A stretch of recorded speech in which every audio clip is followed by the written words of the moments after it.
next speaker, Paul Pastore, a distinguished Toastmaster. He loves hiking, rappelling slot canyons. Last week, he was at Bryce Canyon in Zion National Park. In 2 weeks, he and Lisa will be climbing Long Peaks in Colorado, which is 14,255 feet.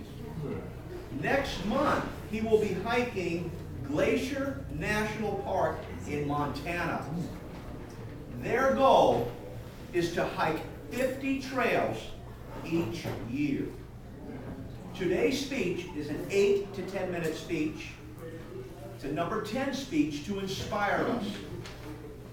The title of his speech, The Daniel Plan. Please help me welcome Paul Pastore!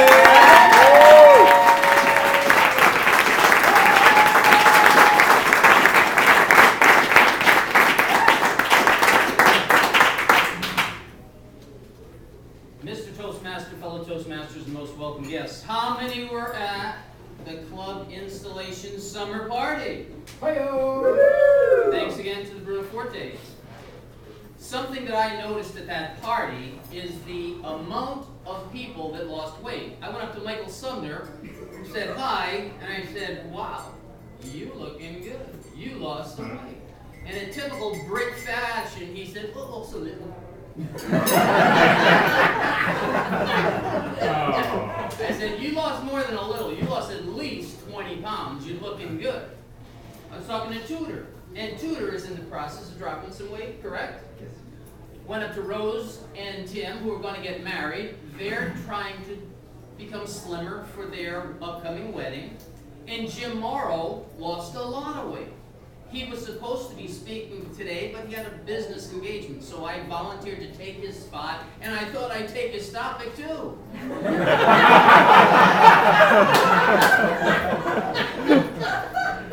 So the title of the speech is The Daniel Plan. Has anyone read that book? Strongly recommend you read that book. It's written by Rick Warren. Does the name Rick Warren ring a bell? Yes. About a decade ago, Rick Warren wrote a book called what? The Purpose-Driven Life. Absolutely fantastic. He's a pastor in California. He pastors Saddleback Church, which has about 25,000 members. The genesis of the book is he was doing baptisms one day, and at the end of the day, he was shot. He said, wow, these guys are weighing a lot more these days. Seriously. And then he looked in the mirror and he said, you know what? I've gained a little weight too. So he came up with an idea to have the congregation join him in losing some weight. 15,000 people said they wanted to join him and lose some weight. He came up with the Daniel Plan, and his congregation lost 250,000 pounds. Who is Daniel in the Daniel Plan? If you are familiar with the Bible, Daniel would be considered a prophet. And in the book of Daniel, Daniel was a protege to the king. But he did something wrong, and they threw him in the clink. And in the clink, the king thought he would bring him some food, some wine and some fatty foods that they used to eat in the kingdom. And he said, no, I don't want to eat that. I want to drink water and eat vegetables.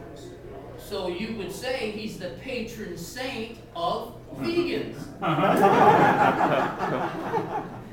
So the book is called The Daniel Plan. And everybody's going on vacation. Everybody has some time. I'm going to strongly recommend you read this book. The book basically comes down to 5 F's. And here are the 5 F's. Your faith, your focus, your food, your fitness, and your friends. And Pastor Warren says the first and the last are what he calls the secret sauce. Your faith and your friends. He says, similar to Simon Sinek, you have to have a why in order to succeed at something. Pastor Warren stresses that you look at 1 Corinthians 6:19, which says that your bodies are temples of the Holy Ghost. I know it's a stretch for some people, but your bodies are a temple. And he says that if you are a steward of a temple, you should take care of that temple.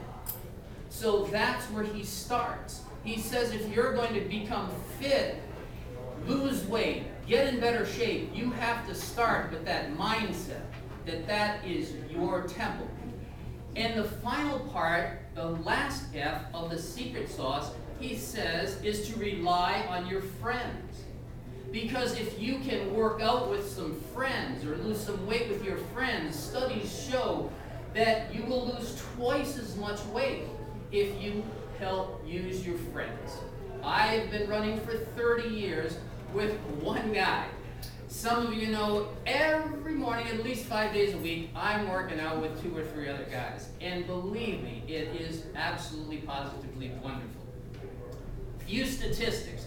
Many of you know that about 2/3 of Americans are either overweight or obese.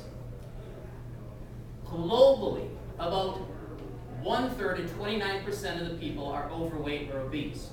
Do you know in the world there is more of a problem with obesity than malnutrition? Do you know that in this country there's more of a problem with lifestyle diseases, heart attacks, diabetes, than there is with disease as we know? Let me share with you a few stories. I have a friend. No, let me share a different story. Some of you don't know, my father died when he was 57. I can picture that funeral. It was in a room. At one end of the room, there was an open casket. At the other end of the room, there were pews and a lot of people were seated. And at the end of the ceremony, my mom stood at the side, I stood at the side, my brother and my sister. And you know, people walk by and we say nice things. And I remember the senior senator and governor for 30 years of Rhode Island, John Pastore, diminutive little Italian, looked up to me and said, "Too young."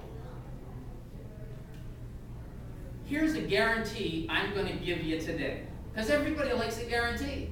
The guarantee is, if you eat crap, you're going to die young. All right? So there's the guarantee. Let me just get the guarantee. Oh. Story number 2. I have a friend named Jerry. Jerry is a wonderful guy. If I were to look up in the dictionary, mentor, model, wonderful guy, there'd be a little picture of him. But Jerry has an Achilles heel. Jerry likes Coke. Do you know that if you drink 1 can of Coke a day, you will have a 60% higher likelihood of getting diabetes? 1 can of Coke a day, 80% chance you're going to become obese. 1 a day. Jerry likes and has drank Coke, about a 2-liter bottle, for decades. Jerry has developed osteoporosis. Jerry takes medication for osteoporosis. Once a year, he has to take 1 shot that costs him over $2,000. Wonderful guy, but he's got an Achilles heel. I heard a statement a couple of years ago that I love, and here's the statement: you can't fix stupid. Now, Jerry's a great guy, but he has crossed the line when it comes to Coke being stupid. You know, you figure you got osteoporosis, you would stop drinking Coke. He's still drinking Coke. When you become stupid and form a stupid habit, it's hard coming back. So be very careful. Story number 3. Earlier in the year, Saturday morning, I was running with some buddies of mine. Went into Albertsons, because Albertsons had a deal on blueberries. So just before I went to the quick register for the blueberries, there's a guy, looks like he had missed a couple meals, and he has 2 little boys, and he has this big box of donuts. And the cashier looks at the boys and says, "You know, you have such a nice daddy buying you donuts." I didn't say anything, but I'm thinking, you couldn't take the kids to the zoo, right? You couldn't take them for a walk. You have to classically condition them to eating crap. me give you a couple tips. Tip number one would be, we're halfway through this year. I would like you to look at your fitness goal and set another one 90 days down the road. I'll give you a couple tips. Number one, begin reading labels. I like going to Jack in the Box. When I get a salad, here's your choice. Balsamic dressing, 30 calories, 10 of which are from fat, or you can get a creamy dressing, 250 calories, 220 of them are from fat. That's your choice. This is a banana. This is 100 calories, 5% fat. This is an apple or a peach. It is 80 calories, about 4 from fat. This is a donut, okay? A donut. Donuts are like 200 to 500 calories depending on what's inside. It is 50% fat. My fellow Toastmasters, don't eat donut!